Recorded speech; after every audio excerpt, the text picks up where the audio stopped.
Recording in progress.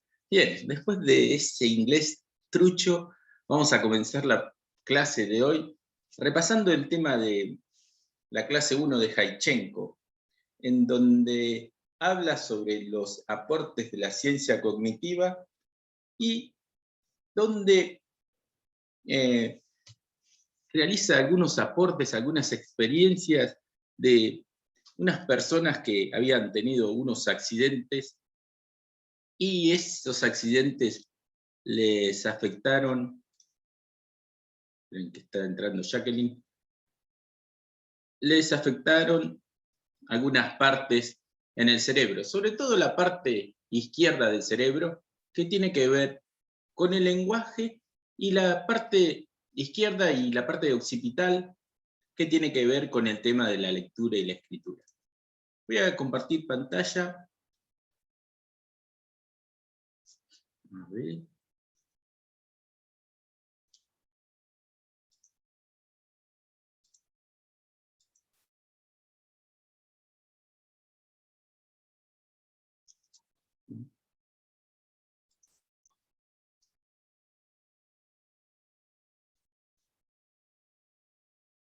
Así.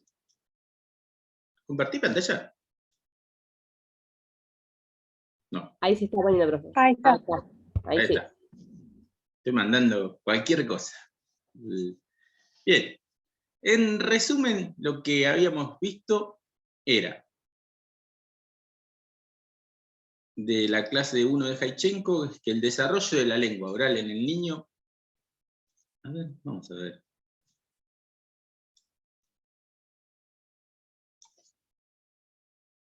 Se asienta sobre la base de estructuras cerebrales que están predeterminadas y disponibles para cumplir esa función.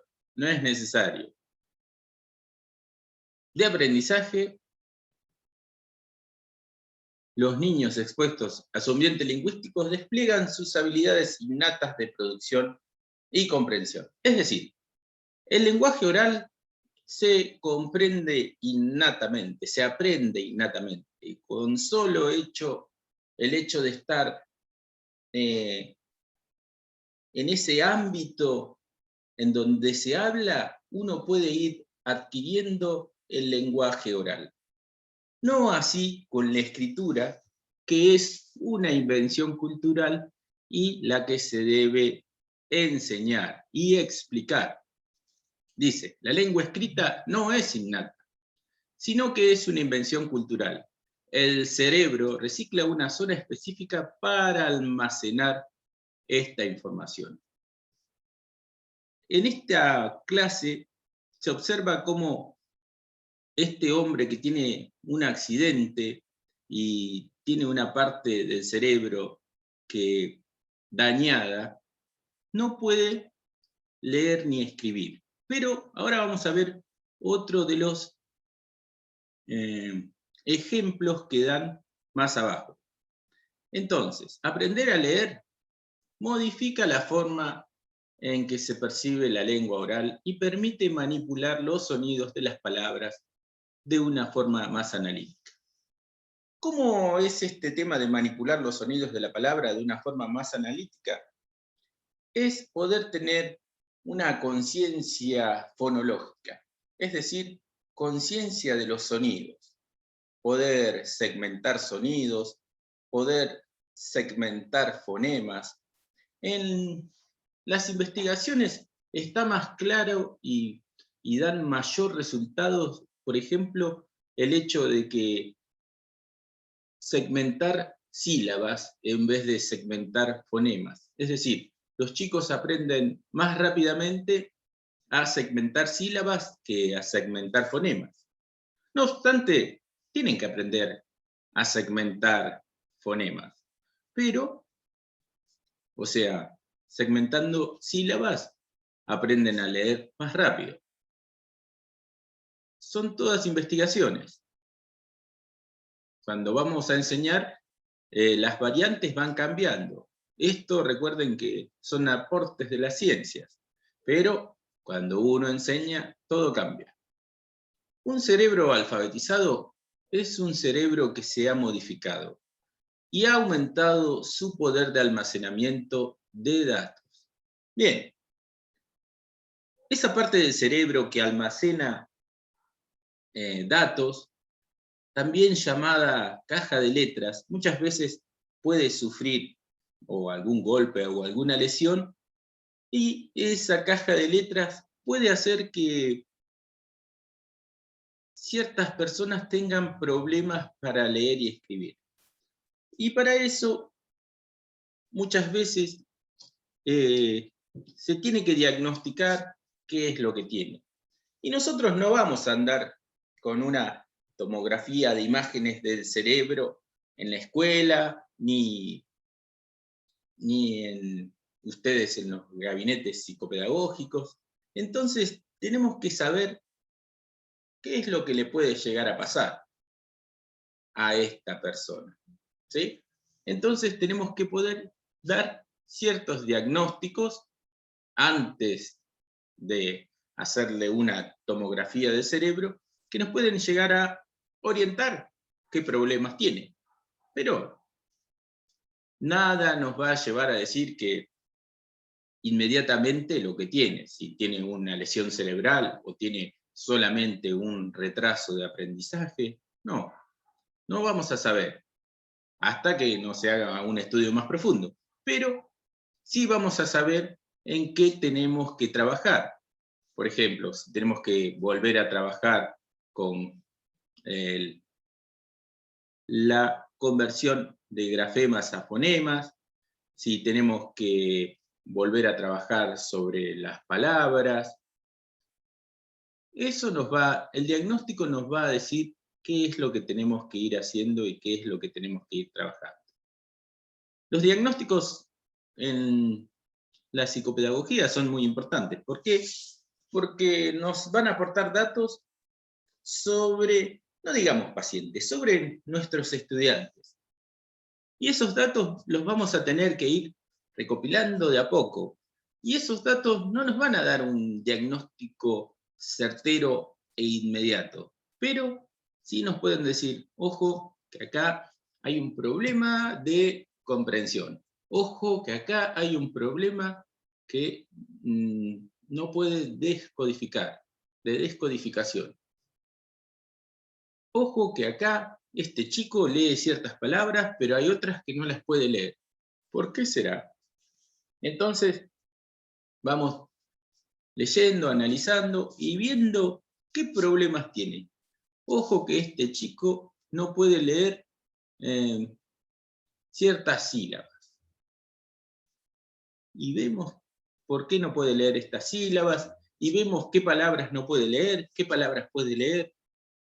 Todo eso nos va a ir dando herramientas para poder ayudarlos.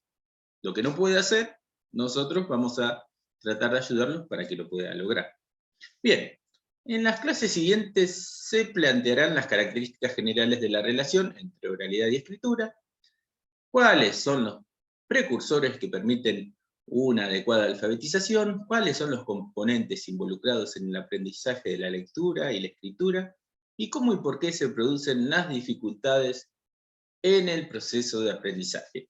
Finalmente, se propondrán las formas de utilizar esta información en la tarea docente.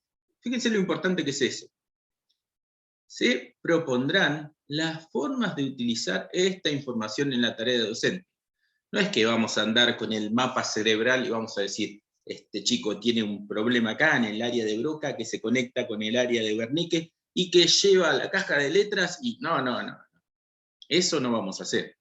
Vamos a tener en cuenta cómo funciona el cerebro alfabetizado, pero no es que vamos a pensar todo el día en los chicos como si fuera un cerebro caminando. Bien, actividades. Lea atentamente la clase. Bien, la clase ya la leímos. Lea detenidamente el siguiente caso. Un caso para el análisis. AL era un paciente de 58 años, tenía dificultades con la lengua oral porque había sufrido una lesión neurológica provocada por varios años atrás por un infarto cerebral en el hemisferio izquierdo. Bien, si nosotros tenemos un paciente de 58 años, esa parte en que sufrió un infarto cerebral en el hemisferio izquierdo va a ser la parte científica en la que no nos vamos a meter tanto. Ahí va a estar el neurólogo, los médicos que van a hacerse cargo de eso. Pero estos problemas en la producción y comprensión lingüística son conocidos como afasia, que es una patología del lenguaje consecuencia de una lesión cerebral. Se describen distintos perfiles de afasia porque afectan diversas habilidades lingüísticas. En este caso, el paciente tenía algunas dificultades en la producción de palabras. Es decir, que cuando quería decir una palabra, en ocasiones no podía evocar su nombre o lo decía de una forma que sonaba parecido, pero no era el nombre exacto. Sobre todo cuando no eran palabras de uso muy frecuente. Por ejemplo, en lugar de decir carroza, producía catol. Además, presentaba alteraciones para producir y comprender oraciones complejas desde el punto de vista gramatical. Una consecuencia adicional a los problemas en la producción y comprensión oral de estas personas es que en muchos casos esta dificultad se extiende a la capacidad de lectura y escritura. Alexis, para conocer cómo estaban las habilidades de lectura de AL, se le pidió que leyera en voz alta un listado que pertenece a una batería de evaluación que tiene como estímulos palabras conocidas que se usan con frecuencia. Bien, ahí arranca con una batería de palabras conocidas que se usan con frecuencia. Esa es una de las baterías. Otras, poco conocidas, y cadenas de letras que no son palabras del español, pero que conservan las reglas combinatorias que las hace potenciales palabras, como ritupeja o drucano. Esta clase de estímulos, que se suelen usar para investigar y evaluar, reciben el nombre de pseudopalabras o no palabras. Al había completado sus estudios secundarios y era un lector avesado y fluente antes de su enfermedad. Incluso había sido un hablante y lector bilingüe español-alemán. Así leyó las palabras. Primero se transcribe el estímulo y luego la respuesta. Bien, empieza con la palabra fuente. Fuente es una palabra conocida. Entonces entraría dentro del listado que pertenece a las palabras conocidas que se usan con frecuencia. Fuente es palabra conocida que se usa con frecuencia. La palabra fuente la escribe fuente. Después, libre. La escribe libre. Cabalgata, que es una palabra que también entra dentro de las... No es que la escribe, perdón. Está escrita la palabra y la lee libre. Cabalgata, que es una palabra escrita conocida, la lee cabalgata. ¿Le costó? ¿Es una palabra conocida? Sí, pero por ahí es una palabra conocida y extensa. Ahí ya tenemos un diagnóstico que podemos decir. Las palabras conocidas pero extensas les cuesta un poco más.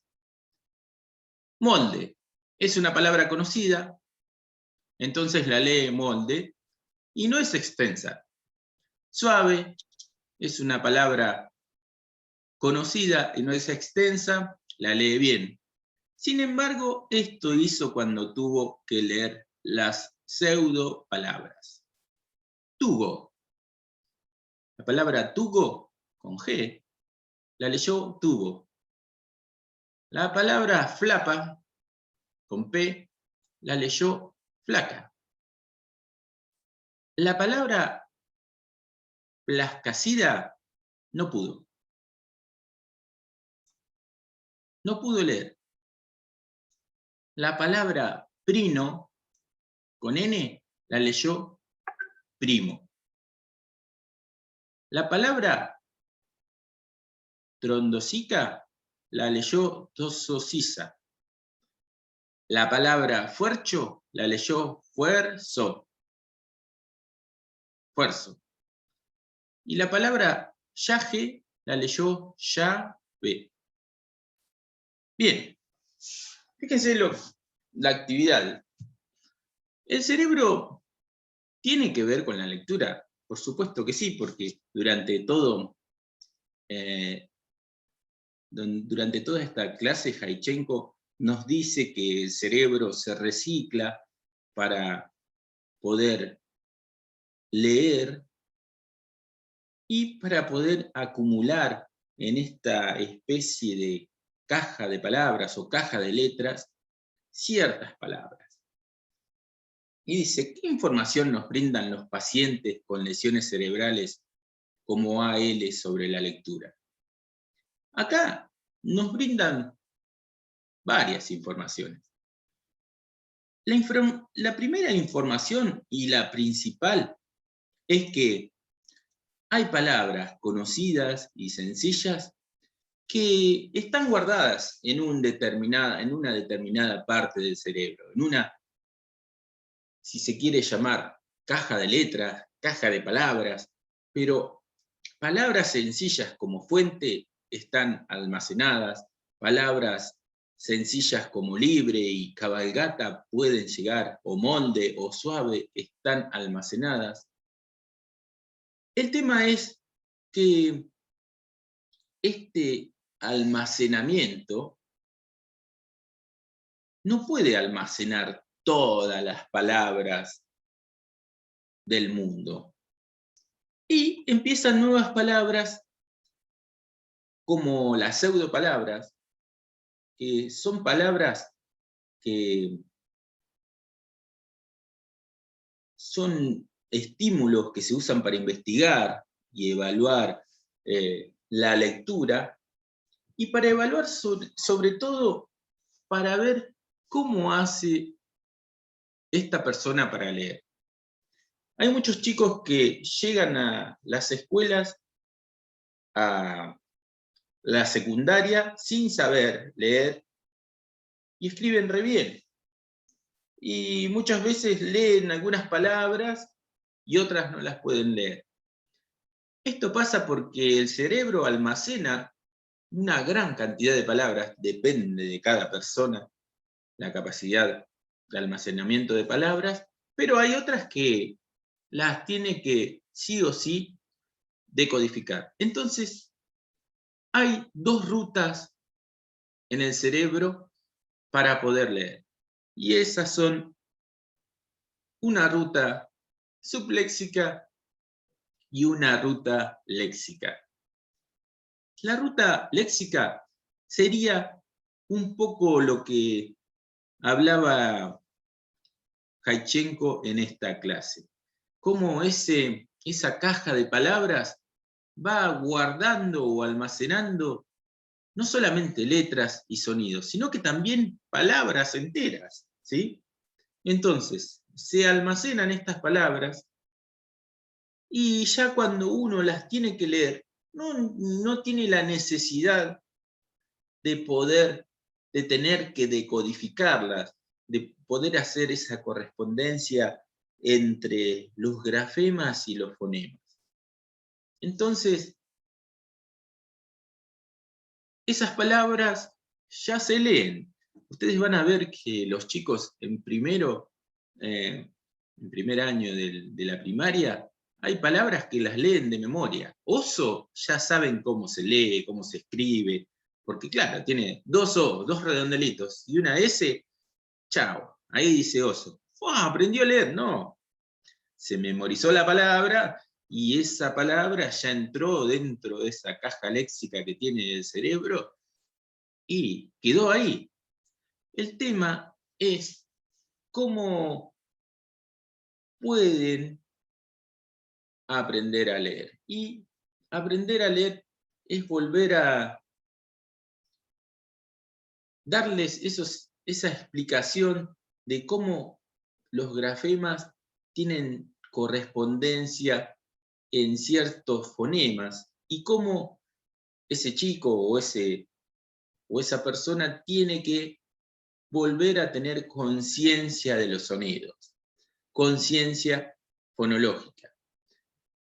Y esa conciencia de los sonidos es tan difícil de adquirir, pero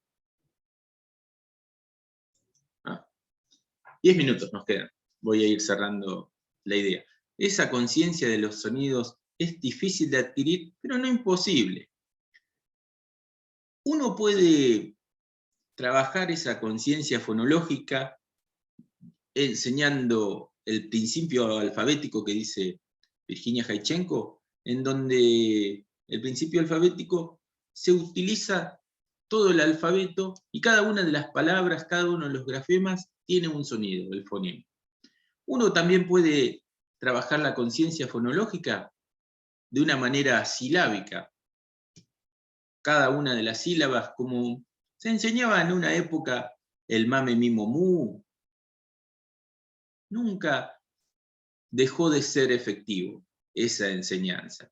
Pero los chicos se tienen que dar cuenta que también cada uno de los grafemas tiene un fonema y los fonemas también tienen que trabajarse. O trabajar con terminaciones, con poemas en donde haya rimas, y ahí se puede trabajar la conciencia fonológica.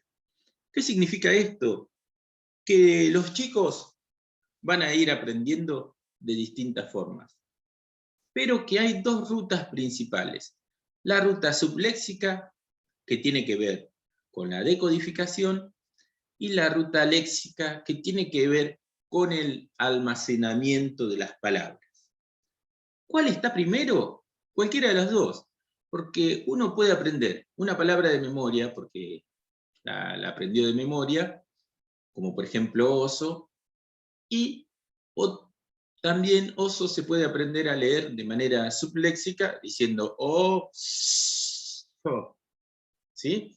Enseñándole el sonido de la O, el sonido de la S y el sonido de la O. Es decir, segmentando la oralidad y segmentando la escritura, que es un trabajo muy difícil, pero no imposible. Muchos métodos de alfabetización se utilizan segmentando los fonemas y grafemas.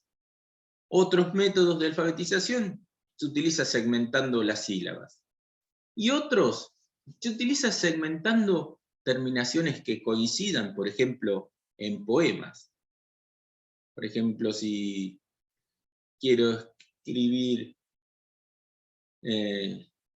llave, clave, la terminación llave y clave, esa terminación podemos preguntarles a los chicos en qué parte les parece que suena igual.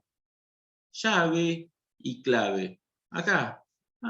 Ave. ¿Y qué es el ave? El ave es la que vuela. Sí, ¿qué vuela? La paloma. Sí, la paloma. ¿Y con qué puede rimar paloma? Entonces podemos ir enseñando de distintas formas. Pero la conciencia fonológica se va adquiriendo. Justamente es la conciencia del sonido.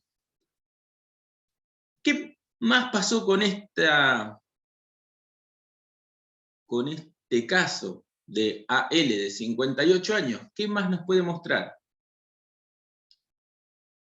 Que las pseudopalabras no las puede leer. O sea que podemos decir que lee con una ruta sola, lee con la ruta léxica, pero no puede leer con la ruta subléxica. Y es muy importante diagnosticar esto en las escuelas. Es muy importante que ustedes puedan diagnosticar este tipo de cosas, porque decís, no, lee, pero lee algunas palabras. ¿Cómo lee algunas palabras? Sí, bueno, vamos a tomarle Vamos a hacerle un test con una batería de palabras, con palabras que existen en la realidad fácil y que los chicos la ven, y con pseudopalabras. Vamos a ver si pueden leerlas. Y entonces van a ver, y no solamente van a ver si pueden leer las pseudopalabras, sino también el tiempo que tardan. Porque muchos de los tests que realizan las psicopedagogas tienen que anotar si leen la pseudopalabra y cuánto tiempo tardan en leer esa pseudopalabra.